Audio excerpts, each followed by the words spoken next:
better roll them dice. You never know if it could change your life. Take a chance, you need a wrong or right. You never know if you don't roll them dice. You better roll them dice. You never know. Rob, how long after we're declared overdue can we expect a rescue? 3D6 days. 3D6 days? Hey, man, I don't want to rain on your parade, but we're not going to last 3D6 hours. These things are going to come in here just like they did before, and they're going to come in here. Matt! They're going to get us. They're going to get us, Rob. Matt, this little Teamster girl survived longer than that with no weapons and no firearm skill training, right? Why don't you put her in charge, Rob? I will. Matt, did you know that in space, no one can hear you scream? That's right. We're reviewing Mothership with apologies to Bill Paxton and the creators of Mothership, too. Rest in peace to Bill Paxton. I just rewatched Twister in anticipation of Twisters. Great films. Not Bill's best performance, but still missed. He was great. Helen Hunt looks great. Great in Aliens, though. Did you know? You might think that the reason why no one can hear you scream is because sound doesn't travel through a vacuum. But actually, the real reason is because space is very big. Oh. Yeah, no, that makes sense. Yeah. There's a lot of it, I've heard. There's a lot. There's a lot. And there's really a lot. Really good tagline. I've been thinking about it. No one actually screams in Alien. I don't think there's any screaming. No, that's not true. Sorry. There's some screaming during the chest burster. Okay. Sorry, I forgot. Right. But definitely everyone could hear the screaming when the chest burster was happening. I'm just thinking during the part when the alien is hunting everybody, not a lot of screaming. Everyone just kind of dies real quick if they're going to die. Anyway, this is Dungeon Master of None. I'm Dungeon Master Matt. I'm Dungeon Master Rob. And we are talking about Mothership First Edition. Obviously, we are fans of the science fiction horror genre, and that's what this game is about, is dying slowly in space. Sometimes dying quickly in space. And this is by Sean McCoy, lead designer and Tuesday Night Games, and it's confusingly titled First Edition when in fact it is clearly the Second Edition. So there's an earlier release of Mothership that I think Rob and I have both played in a short campaign of. This is just I think maybe I'm being too harsh here. The First Edition is being like, all right, this is the First Edition where we really got our shit together. We made this nice box set off of $1.5 million Kickstarter. Everything looks really nice. And so, I'm going to give them the ability to call this First Edition. I haven't read their explanation or justification for this. I'm assuming that it's because the first edition was more of like a beta, and this is the first real. So aside from the fact that it's confusing to talk about because there's already been a playable edition of this for several years that Matt and I have played with, this is the first real edition. It is now out of beta, which I don't think is an awful way to sort of think of game design, but it is confusing in terms of terminology. And while we won't be spelling out all the differences between this edition and the previous one, everything here felt like a huge upgrade. Oh, yeah. We have so much to say. We got the regular box set. There's both a regular and a deluxe box set. They both come with a PDF, and you can also get just the base rules of the PDF, I believe, for free now. And I really like this game designer. Rob, have you ever played Two Rooms and a Boom? Did we? No, I haven't. Together? No, okay. All right, it's a party game by Sean McCoy. And it's absolutely delightful. It's not a board game. It's like, hey, do you have 15 to 30 people? Do you want to play a party game? This one's an absolute delight. Anyway, that is to say that Tuesday Night Games creates both amazing board games and role-playing games. And let's talk about this one. Rob, to start us off, I just want to say I loved reading this. I love almost everything about this game. So yeah, I don't want to hide the ball here. This is maybe my new favorite role-playing game. Role-playing game. I am excited to. I have a friend who wants to run this. I would like to run this myself. This is, in my opinion, a masterpiece. I think this might be the best RPG I have read in recent years. It is really, really good.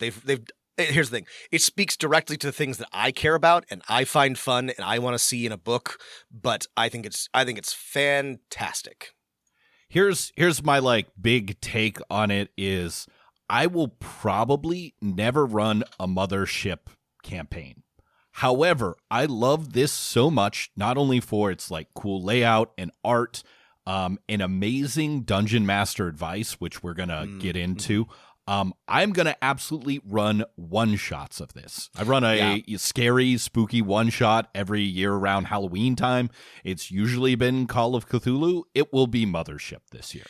I will not run a campaign of this just because that doesn't interest me, but that's okay. It's still one of the best RPGs I've read because I'll run a one-shot and love it. What I will probably run at least a one-shot. What I might do is mix in. I loving my Shadowrun open table game, which is on semi-hiatus at the moment. But I kind of wish that Mothership had been around when I launched that, because now I kind of want to just do an open table Mothership campaign.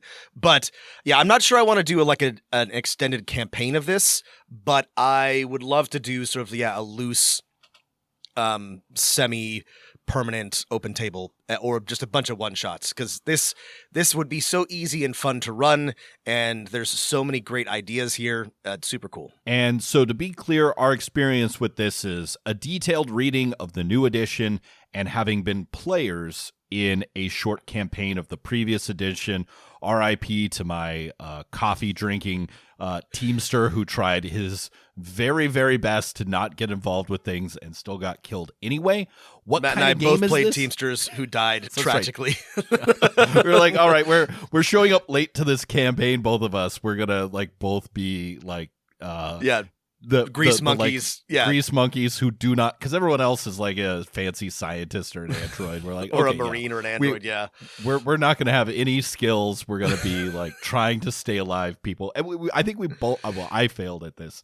I failed too. Horribly. I think I made so much fun. I think my high score was 2 sessions. We'll talk about high scores in a second, but the average is not a lot higher than that. What is this game? As Rob says, it's sci-fi horror. It is very rules light. Character creation is a breeze and fast. You could describe it as old school in that it's kind of built around a basic role-playing game D100 engine with some unique mechanics that I think really help it sell, but a lot of the stuff is not in the mechanics. It's in the advice to the dungeon master, or warden as it's called in this game, and in the feel and vibes of just everything involved.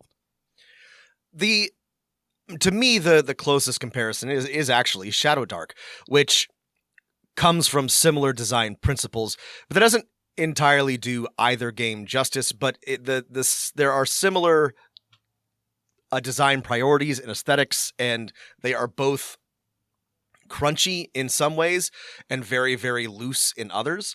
And in both cases, they are deadly, and it's very quick to get started. And I think the systems are both very elegant and work very nicely and are very simple to understand and simple to play and to run.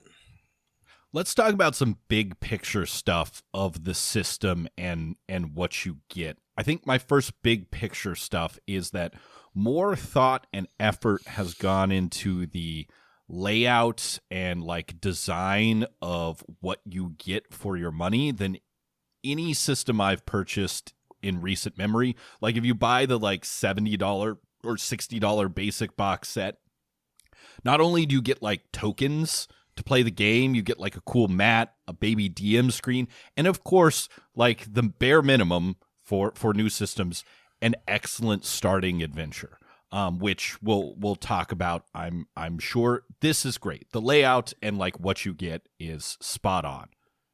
Yeah, the book comes with, there's a player's guide, which is basically your core rule book. There's a warden's operations manual, which is your GM's guide. There's, like Matt said, a great starting adventure. There's character sheets. There's a ship manifest. There's a bestiary of types. A bestiary. Sorts. There's a bunch of tables for generating adventures and ideas. you can run this with just the survival guide, but if you want, there's a ton of, this is again, $1 for word. This is a really, really high value box set. It comes with a lot of really good stuff. Considering now these are all like pamphlet sized books that don't have hard covers. They're more just like stapled together zines. But compared to the fact that for the same amount of money you would typically get a single hardcover book, I will take this every time over that, right? Having the tokens, having the DM screen, having a whole adventure that is very good to start off just like makes getting into the game and playing it so much easier than just a 300-page hardcover. Well, even though they're, shorter, thinner books, there is no wasted space, and there's plenty of rich description and interesting ideas. It's just so much more efficiently conveyed than in your average 300, 400 page, core rulebook doorstopper, which I also love. But like, you are getting the same amount of information, if not more. It's just so much better laid out and described and written. It's efficient. It's sharp. This is fantastic. Here's a tweet from the creator, Sean McCoy. The rule is, quoting here, the rule is, can this prose be bullet points? Can the bullet points be a table? Can the table be a diagram? Can the diagram be a map? Can the map be an illustration? And really asking those questions and answering them correctly makes this a joy to read and super fun to use as a reference. There are tons of, we love charts, tons of great charts, tons of great flow charts, diagrams, illustrations. Like, this is really, again, both in terms of illustration, but also in terms of layout, just an absolute top-notch effort. The next big picture thing I'll say is that even if you are not interested in running a sci-fi game or a horror game, the advice for running games in the Warden's, whatever it's called, manual is so amazing. I think for me, it was worth the price of this system by itself. Absolutely. The Warden's operations manual is really, really, really, really good. All right, I think that's enough big picture stuff. Let's get down to specifics. There are 3 like specific things I want to talk about. Maybe there's more you've got, Rob, but I want to talk about the system. I want to talk about the GM's advice, and I want to talk about the starting adventure. Matt, you and I are in complete alignment. Let's talk about the player's survival guide, the operations manual, and then just another bug hunt. All right. Yeah. So character creation is super easy. Not only does it take maybe under 5 minutes, but the instructions for character creation are on the character sheet. Mm-hmm. Again, amazing design. You're rolling up stats for a D100 stats, and then you also roll up saves. This might be a change from the first edition. I don't remember rolling my saves before. You also pick a class from among 4 things, which gives you the tables for equipment to roll on and what skills you choose, a trauma response. You then determine your character's health and wounds, your starting stress, you write down your trinkets and your gear, and then you pick a couple, your class gives you a couple skills, and then you can pick some expert skills from a little fancy skill flow chart, and then that's it. This is really nice. Like we said, there's a lot of great flowcharts in here, and this is idiot proof. You start in the top left, you write down your name, pronouns, some notes, and then it tells you follow the arrows. You roll for your stats, you roll for your saves, you select your class, you roll for health, you gain stress, you note down your trauma response, you choose your skills, and then you roll for your equipment loadout, trinket, and patch, which are little doohickeys. This, again, 5 minutes. 5 minutes, and you're done.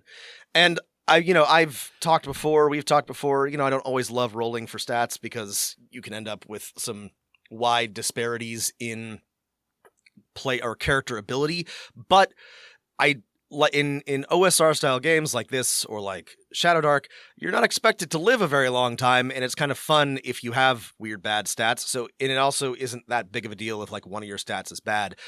And I'm increasingly interested in this because it saves time in character creation and just gets people going. And I really, really like how this is laid out. Right. The 4 stats: strength, speed, intellect, and combat. You might notice one thing that is present in many role-playing games that is missing, but these cover, what you'll be rolling when you're attempting a risky action. And then, you have three saves: sanity, fear, and body, that you'll use when bad things happen to you. The classes, I think, are also super fun. I love the classes because it's just a package of stats and a trauma response and gear, but that tells you so much. It tells you like what your skills are. It tells you how you respond to trauma, to bad things happening, and your gear is very evocative, right? You can roll on a D10 table, and for the Marine, it's things like you've got a tank top and camo pants, a combat knife, and some stim packs. For the Teamster, you might have a vac suit, a revolver, a crowbar, and a flashlight. Very, very Dead Space. Anyway, it's great. It's like, every character, even rolled randomly, is going to feel radically different. This isn't even getting to the trinkets and the other gizmos that kind of, flesh out your character's personality and details. I think this is just really fantastically done in a very efficient way. Yeah, the trauma response too, speaking of just making everything like very evocative. So this is like maybe the most detailed rules you get on your character sheet. Yeah. But it works super well. Like, for example, if you're a Marine, when you panic, every close friendly player must make a fear save. So like if you like Hicks having a panic attack in the APC. Yeah, that's right. The android is really, really amazing at fear saves. Like, you'll very rarely fail them. But everyone else gains a stress when you attempt a sanity save. Just jump to talking about sanity in general. I know this is kind of skipping ahead, but since we're talking about the trauma response, it's important context. And we've talked before about, well, I personally really dislike the way that most games deal with trauma, mental health, sanity, whatever. I don't like it in Cyberpunk. I don't really like it in Call of Cthulhu. And that's because you don't like having mental health points. I don't like having mental health points, and I don't think you've acquired 20 mental health points. Now you're schizophrenic. Like I just like I do not like. One, it's just like it's obviously ableist, but also it's kind of dumb and like insulting to people everywhere. I really I don't think there's, and we've talked about this, I'm not sure there's like a really good way to do it without maybe stepping on some toes, but I really like how Mothership has done it. And I'll tell you what I like about it is when you panic, or when your character panics, you roll on a table and you've got a D20, and this is the only thing that you use a D20 for, which I love because I hate D20s and I like that it's the panic dice. That's good. My least favorite dice. And it's an action, right? It isn't like you are now, plagued by visions. You are now a schizophrenic. You are now, whatever. It's like, this is what happens when you panic, right? You gain a stress because you're nervous. You have to flee if you will need to engage in violence. You become unresponsive. You have a heart attack or a short circuit if you're an android.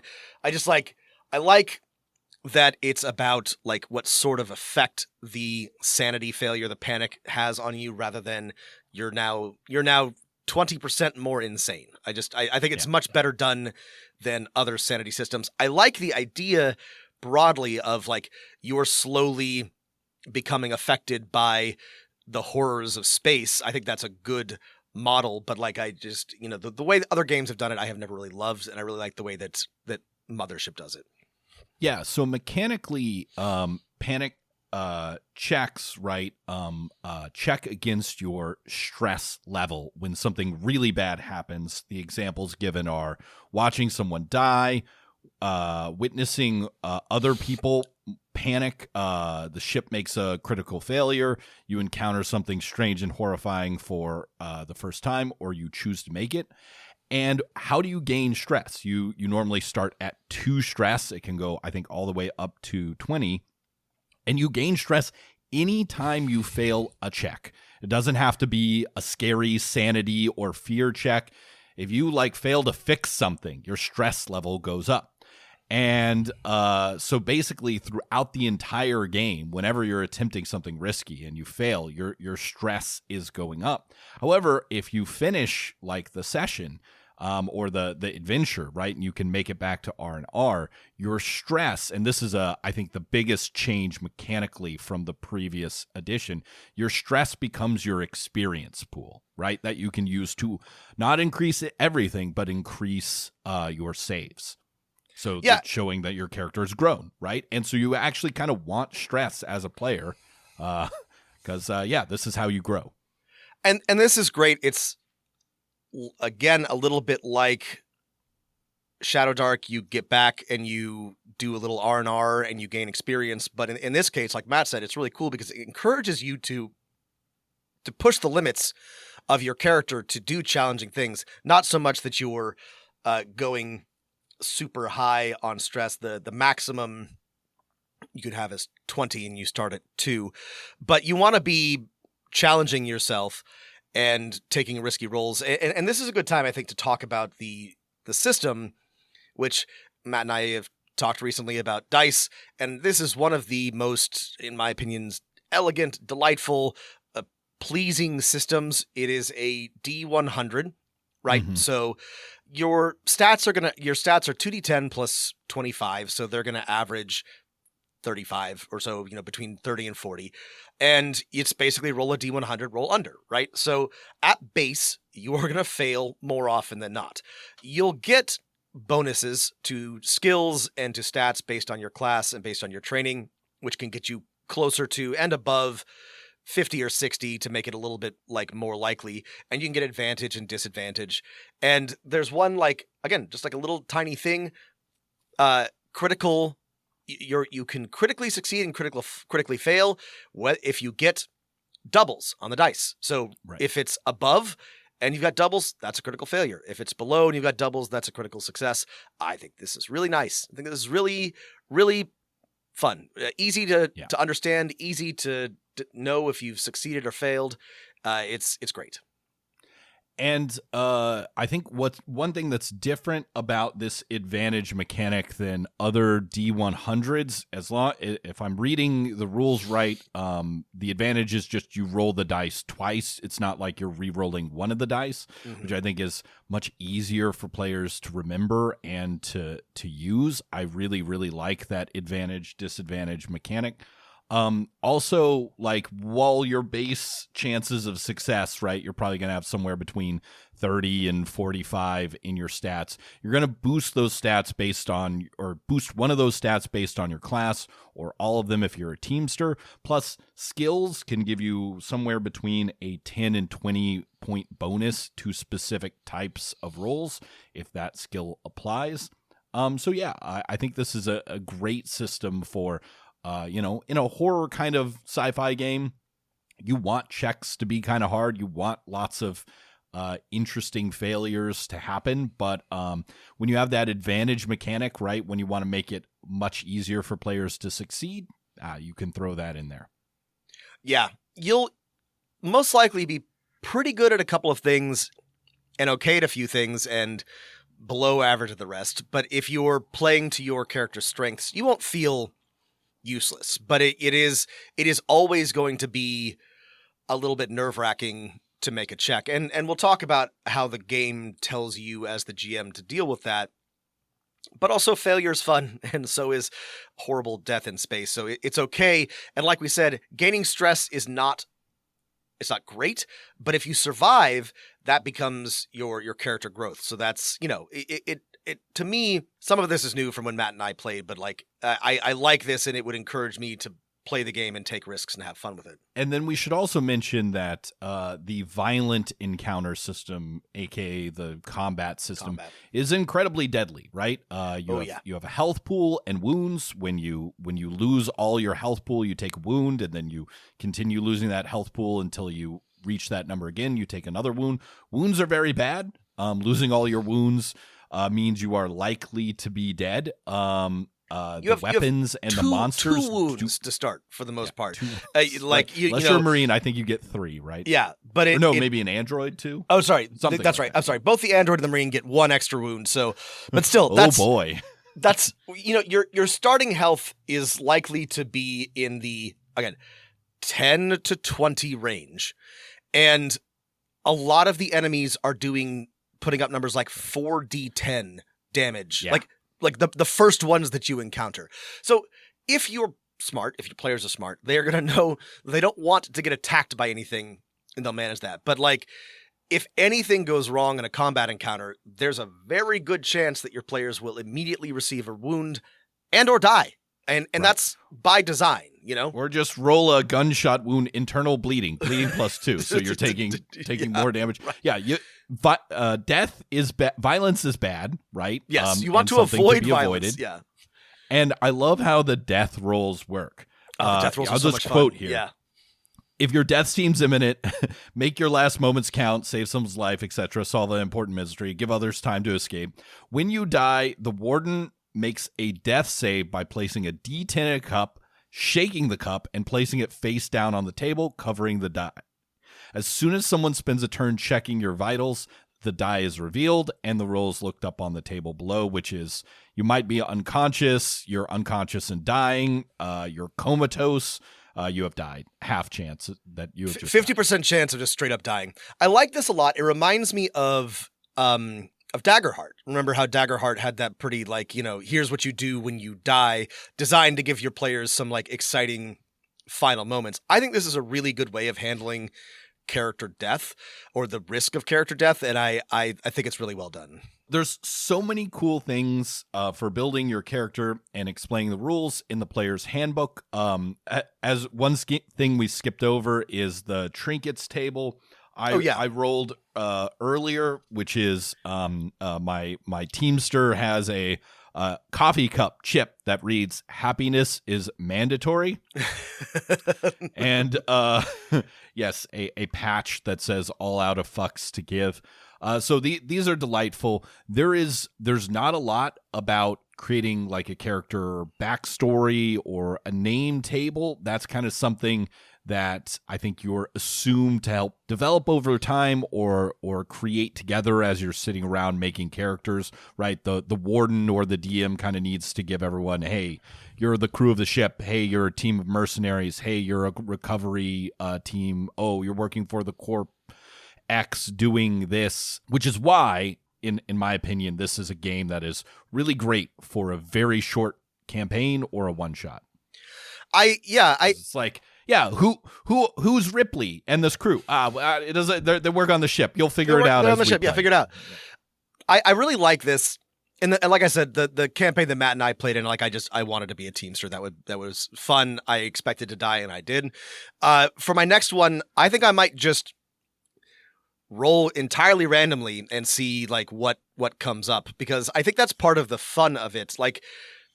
Especially in a campaign where you expect your character to die, I wouldn't want to invest a lot of time in their backstory. I also personally think that it's fun to see what the dice give you and then build a story around that, especially if you're doing it at the same time as the other players. I think coming up with an explanation for why this random collection of people is working together is pretty cool. I think that's a lot of fun. So I don't have too much else to say about the system. There are rules for weapons, rules for equipment, things you can spend your credits on.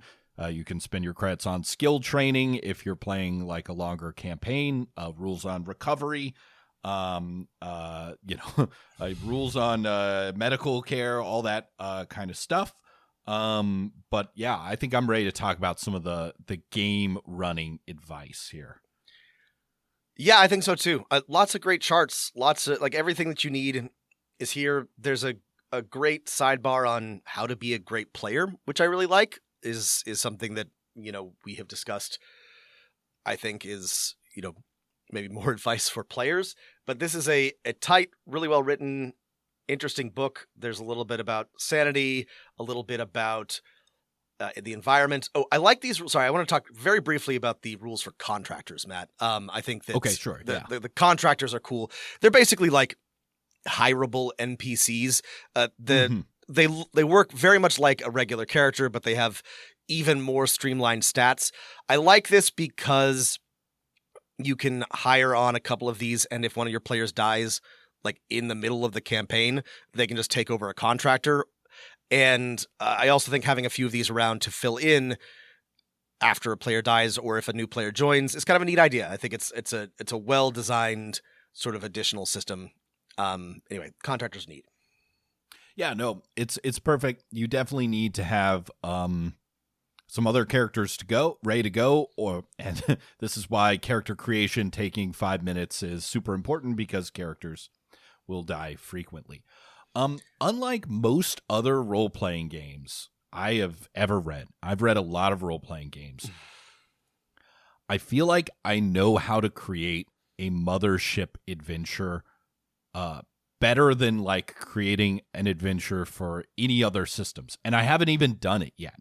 That's how good I think the Warden advice is. The Warden operations manual is it's fantastic. It like there's so much about it that's good, but yeah, I think this really, yeah. Let's talk about the whole thing, because it really does like teach you how to design and run an adventure in a very straightforward way. I really, really like it. Right. So it starts off with like how to prepare your first session. There's like an example set of notes, and it clearly lays out, okay, like you should have, something for the players to investigate, something that is scary. What is the horror? What are they trying to survive? Give them something to solve. Give them someone to save. Here's how you map it out, et cetera, et cetera. It really lays out the kind of how to get started, how to do the middle, what a conclusion, you're not going to know the conclusion, and that's okay. This is why. I love this set of advice for writing adventure. Yeah, it's a 10-step like prep, and I love each of these 10 steps and the examples that are given. I really, increasingly am thinking good examples matter a lot. And there's a lot of good examples of play in the player's handbook, and there's a lot of good examples of prep in this, which is something that is missing from a lot of GM guides. And it's written as if, this is just some person writing it down, and in their notebook, you've got to get organized, pick your scenario. You've got a horror, something to survive, something to solve, and someone to save, and then a little map and some details. And they've got 10 basic sort of like scenarios, just ideas for an adventure, an encounter, and you pick from, and then you can sort of go from there. There are charts to roll on if you need suggestions for where to get started, but it's so easy to just like I'm already just like swimming in ideas. Right. Here's an example on how to create a horror on the step find the horror. Use the simple tombs cycle. It's an I acronym. want to talk about tombs so much. Right. Yes. Let me just read what it is here for players, or for our listeners, so they know what we're talking about. Act 1, transgression. Someone knowingly or unknowingly awakens the horror. Act 2, omens. The horror heralds its arrival through signs and signals. Act 3, manifestation. The horror reveals its true form to the players. Act 4, banishment. The players race against the clock to fight back and attempt to destroy or escape the horror. Act 5, slumber. The horror has relented for now. This is so good. And if you are familiar with Alien or with Event Horizon or The Thing or any number of classic sci-fi horror films or properties, you'll understand this cycle, and it will immediately make sense to you. They uncover a box with something bad in it. They investigate an alien egg. They, touch a substance they shouldn't touch, and then bad things start to happen. Horrible alien monstrosity appears. They have to either destroy or lock it away, and then, you get a hint that it's coming back. And it's this one, tombs, it's easy to remember. Transgression, omens, manifestation, banishment, slumber. But I think structuring it this way is one of the better layouts that I've ever encountered. It's very easy to immediately understand how to run an adventure with this in mind. I think this is really well done.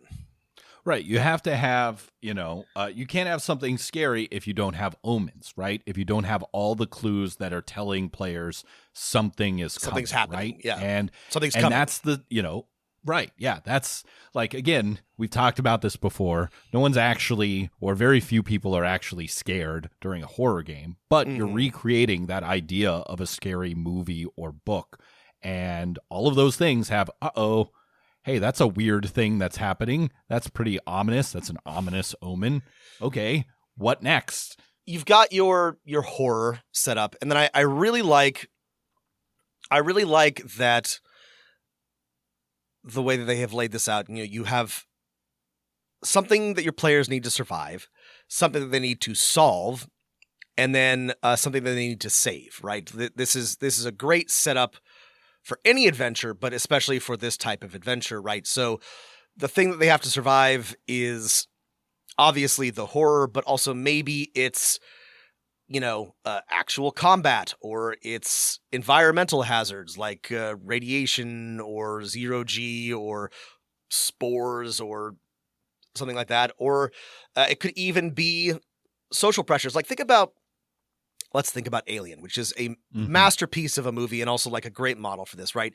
There is the horrible vacuum of space, right? Of course, there is the alien that is trying to kill them. But then there's also the fact that the corporation, Weyland Yutani, wants them to die and also at best doesn't care about them, but, is using them, right? There's all these different things that are conspiring to make the movie and the scenario so tense and so terrifying. And you can pick and choose, use all of them. I think the game is designed with the thought that you are going to be encountering all sorts of different hazards and different survival scenarios. But, you could lean really heavily on one or the other. Yeah. Yeah. And I think one of the things about this sort of overall guide to writing your adventure is it's not a guide that's really telling you, okay, you need step this, then this. Like the steps in this are all creating just the situation that's going on and helping you write kind of what happened before. What was the transgression that awakened the horror? Who are the people who the players might want to save, right? What's the puzzle they have to uncover?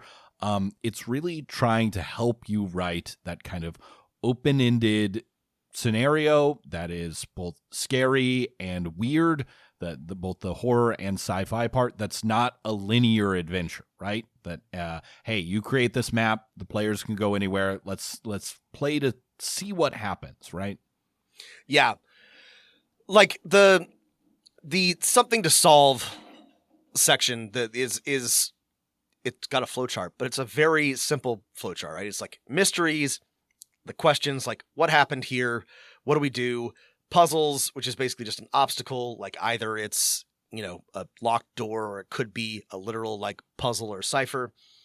And then clues, evidence, answers, but this is clever, the arrow leads back to mysteries because every answer just reveals more mysteries, Right. Let's talk about the like mysteries and creating compelling answers on page 14. This is some of my favorite advice in the book, right? Yes. Not only does it give us a fun chart with types of evidence and like what type of lead, right? Is it a map? Is it a person? Is it a document? Is it physical stuff? But just like some great things about the mystery, right? Show them a place, show them the lock before the key. Show them a place they can't go or a thing they can't figure out before they have a chance to figure it out or open it, right? Name one thing, many different things. This is an easy way for players to feel like they're putting something together when they realize all these names are referring to the same thing, right? And just reveal, have more clues than you think you need, and reveal all the facts. Don't give them the conclusions. Yes. These are lessons that we've talked about before, lessons from games like Brindlewood Bay. But yeah, a key thing to do is do not give them the conclusion, just give them more facts than they need, more clues than they need, and let them put it together themselves. Mechanic-wise, this brings up a piece of frequent advice in the Warden manual, which is the Mothership encourages you not to use its mechanics as frequently as possible, right? There's advice everywhere. Don't make a roll. Don't make a roll. Just give this to your players. Don't make them find a clue. Just ask them where they're looking. And if they're looking in the right place, give them the clue. The mechanics are there when things are very, very risky, or you at the table like just don't have enough time to describe this scene. You're trying to get through something. You can just be like, make a roll. Failure means you didn't find the thing, or you only found one of them. Success means you found all the things. Yeah, there's several sections about this, and yeah, you're encouraged. I mean, I think this is because you don't want a lot of unsuccessful rolling, and it can be unfun, and this is good advice. It's don't make your players engage the mechanics unless it matters, unless it's important. Here's two examples, or one example of that. And I know I just talked about this in our episode on rethinking social encounters. But on page 36, it tells you, the DM, hey, there's a reason there are no social skills in this game, right? Handle, it definitely takes the approach at that far end of the spectrum that social encounters are held just through you and your players talking through their characters and NPCs' voices. If someone is lying, it says in the text here, just tell them, right? I use this with my players. It works great, right? Don't make rolls. Hey, they can tell this person is lying. If the players lie to a character, the character, doesn't know that they're lying unless it's just something they couldn't believe, right? That's impossible for them to believe. This works great, especially for this type of horror rules-like game. I do like this advice a lot. Like we talked about in the social mechanics episode, I do think I like a little bit more crunch than this, but this is really good advice and is probably more likely to lead to a satisfying social encounter than something else if you're not prepared. I really love this section on negotiation. There's a little bit on, there's just like a little box on negotiation. It starts with, this game can go some really fun places if the players don't try and shoot their way out of every situation. I like this because it's true. And two, I think this applies to almost every game. And I think that it is good advice. And here's some like bullet points about it. Most people would rather talk than fight. I think that's generally true. Mm-hmm. A reputation for violence follows the players. Negotiation requires leverage, right? You can't, and this is something, this reminds me of the mechanic from Exalted, the intimacies, right? You have to have something on somebody to affect them, right? But it's good advice. And then, the last piece of advice is a good piece of advice. Don't kill surrendered players because they'll never surrender. This is, I think building this into any campaign where death or defeat is common is good. Let your players lose and then not die or forever be imprisoned. I think this is good advice. I love the explanation of what it means to have an interactive NPC, and the quote is, and the best way to make them interactive is to say the quiet part loud. Don't hide who they really are. Have them have clear wants and needs, right? Even a cagey, deceptive characters should be obviously cagey and deceptive, right? Don't make your players figure out who NPCs are and what they want, right? Put it on the surface. Tell them when they're lying. Tell them, describe what they're like and what they want. And then, yes, this is, I think, the kind of overarching advice that's given over and over again. It's just like, give more information to your players. More information leads to better choices, more informed decisions, more exciting role-playing. And that's how, NPC interaction is handled here, right? Give more information to your players. And one fun way to do that is on page 17, there's an amazing chart that you can kind of just put an NPC or roll on over what's their attitude or how they interact. They're a survivor. They're a benefactor. They're a drinking buddy. They're a coward, right? Yeah, it's a chart, like a 9-box chart on 4 different axes from powerful to powerless, helpful to unhelpful. You have different types of people who sit different places. This is really good advice. I mean, this is really good advice. Everything in this is really good advice. But we talked about the over-the-top characters thing in the social, or I think in our social mechanics episode, but recently. We absolutely did, yeah. We made the point, and, I could not agree more because we made it, but don't be subtle. I have this problem. Like, I like to be, subtle, or I think I'm being clever, but my players are absolutely not picking up what I'm putting down. So your deceptive, weaselly character should be extremely deceptive and weaselly, and your, prideful, bombastic character should be absolutely over the top. Remember, this is similar to the issue with clues. Your players aren't in your head. Give them more than you think that they need, because you just don't know what they're picking up. And this is great advice. Be over the top, exaggerated, lean into not stereotypes, lean into character archetypes, be a cookie cutter, be a type of guy, really inhabit those different types of guys. It's the more general advice that the Warden's Manual gives is on page 30, which is just reminding you that you're all picturing something different. Therefore, you need to tell your players what are the plausible outcomes, right? What you think's likely to happen if they fail. What's at stake, right? And this is just a great reminder for all GMs, right? For every game, and this one especially, right? And, if it's a mystery horror sci-fi game where there's weird things that you can't understand and you're being given this advice, it applies to the other games where things aren't as weird or as horrifying. The final paragraph in that section is, the goal is to give your players a chance to correct your logic, change their plans, and to make sure you're all on the same page. That's why you're not telling them exactly what will happen, but you're trying to give them a sense of what the stakes are, so that everybody can make informed decisions. One of the bullet points is informed decisions lead to better play, right? We've all been in this scenario, Matt and I've talked about this before, where your players do something completely unexpected and perhaps, in your opinion, stupid. And, I think an experienced GM can be like, well, you die. Way to go. Right.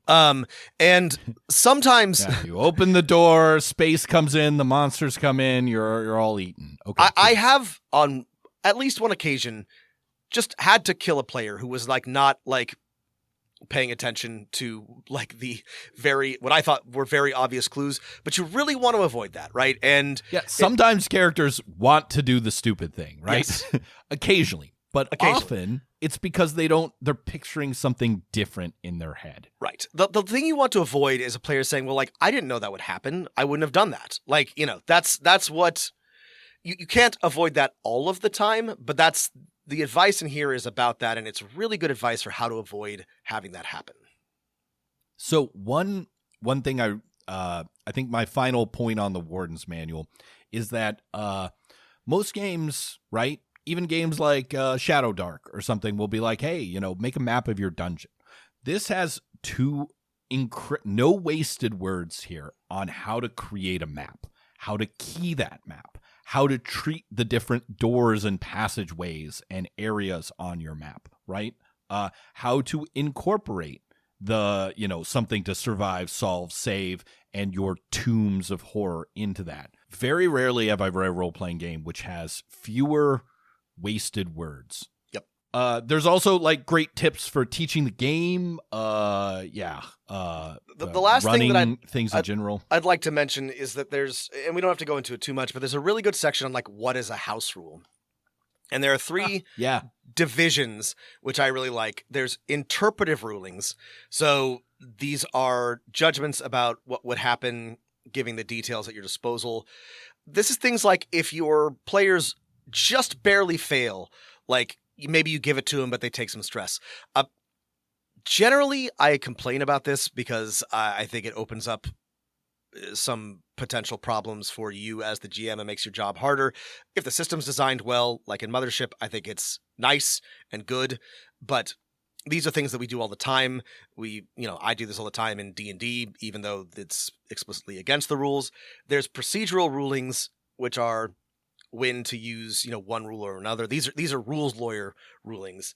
Yes. The systemic rulings is when you add a rule or change a rule. Like you're like, actually, we're going to hack the system a little bit so that instead of this, we do this. And I really like this sort of like an interpretive ruling is when there's a fuzzy area, like a D&D example might be like, can I jump from this railing and grab onto the chandelier? And I'm like, well, there's not good rules for that in D&D, but yeah, sure, why not? Make a athletics check. A procedural ruling is, which rule we're going to use, and a systemic ruling is like, I'm going to add a house rule for whatever. I think that this, and the explanations, and there's examples of these in Mothership. This is not specific to this system. This is an example of what Matt and I have been talking about, of just it being great, just GM advice in general. This system is a great example. We've talked about where it applies more, where it applies less, of like rules aligning things. Social encounters, right? There's no social stat, right? It's because we're not using our dice for that. You have to talk to me and I have to talk to you in a fake character voice, and we compare what we both know and want. The same is true. The example given here is there's no stealth stat, right? Because it's like, describe where your character is hiding, right? If we need to make a check, it's only about the speed of this. And we'll compare what I described about this monster or these evil mercs that are boarding your ship to how you describe your hiding, right? There's no stealth stat, but of course, these are things you could easily add to this game if you wanted to have the rules for these things. Yeah, there are several adventures in the premium box set. If you buy the regular box set, you just get one, which is Another Bug Hunt, and it is, I think, around 40 pages. Rob, what was your opinion of Another Bug Hunt? I overall loved it. I have one kind of meta gripe that we can talk about when we get to the end. I thought it was really well written, really well laid out, really easy to run, some great charts, some great maps, some great illustrations, and I think this would be a great introductory adventure to Mothership, even if you run just part of it. It is, I think, a great introductory adventure. I think as written, it probably will take you 2 to 4 sessions. However, there is plenty of advice on how to use part of it for a one-shot. Kind of every section is like, if you're using this for a one-shot, just go straight to this part, and then your goal, the someone to save, is just this and this. I think the horror it presents, and so spoilers here for Another Bug Hunt, is very, very good, right? It's really just a twist on old classics, right? On what players might expect. Actually, very few spoilers for Bug Hunt. I think we can talk about this vaguely enough, right? Sure. It's a twist on old classic that is interesting enough that your players still have something to discover, right? A puzzle to solve. Yeah, I mean, this is kind of a spoiler, but like this is my only complaint about it, which is not really a complaint because I actually think that it's mostly a good thing. But this adventure follows the plot, the broad plot, beats of Aliens almost to like a T.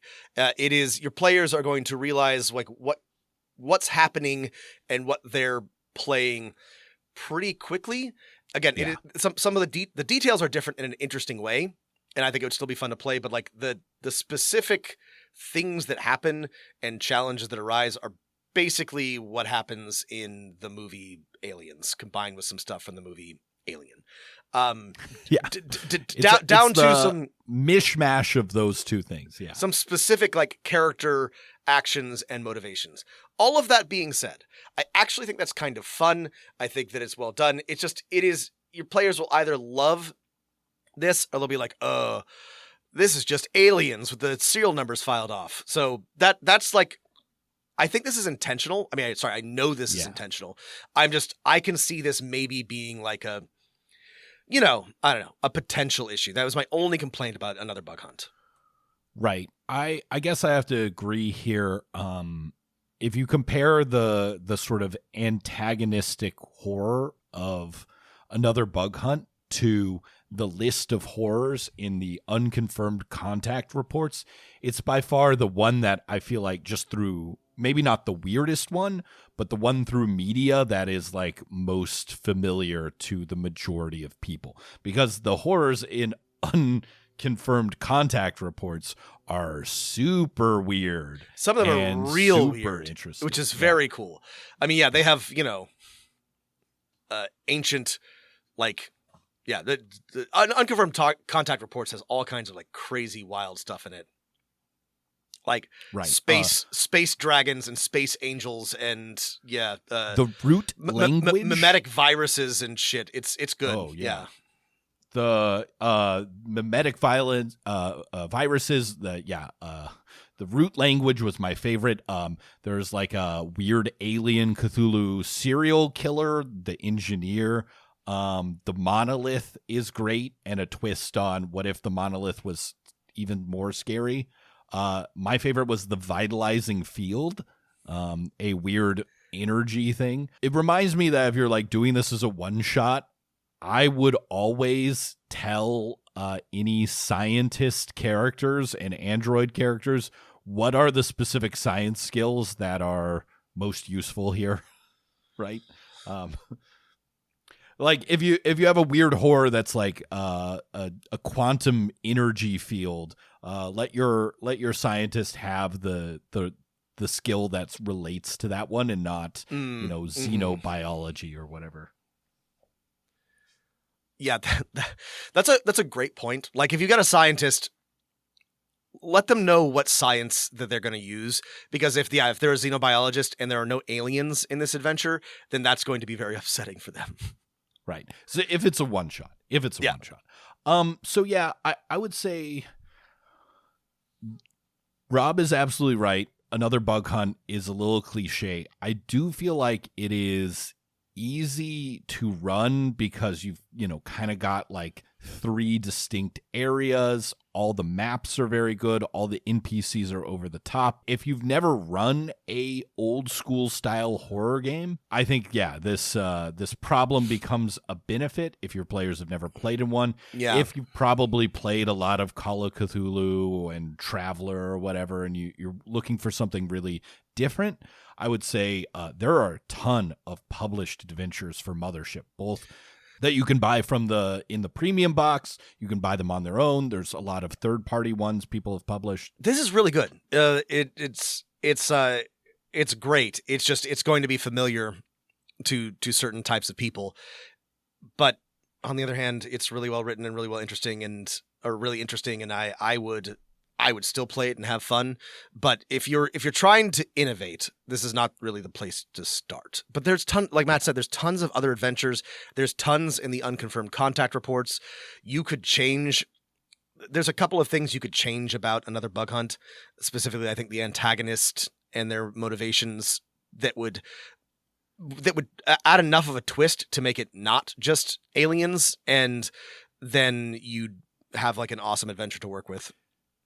Yeah, I mean, like it if you want to change it from bugs to the root language. Slap I think slap you something could do from that. That would be a little bit of work, but I was already thinking of, I really want to use this page from the unconfirmed contact reports in an adventure. Mm-hmm. So I would say if you want a sci-fi horror game that is rules light and incredibly well written, I highly recommend getting either of the box sets for Mothership. If you don't want that type of game, it's completely understandable. I still think the Warden's Operations Manual is just essential reading for every game master who is vaguely interested in this school of thought. If you're at all interested, you should check it out. This is an unqualified recommendation from me. The only reason, only reason not to get it is if you don't like sci-fi horror, and even then, still probably worth reading.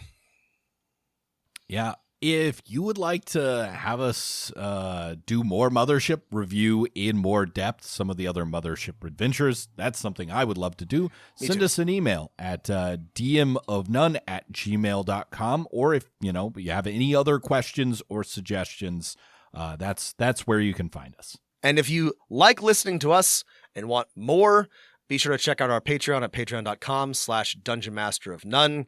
We've got many, many more episodes and other goodies for you to check out. Stay frosty, Rob. 5x5, coming down the pipe, all that good stuff. 5x5. 5x5. All right, thanks for listening, everybody, and keep rolling them dice.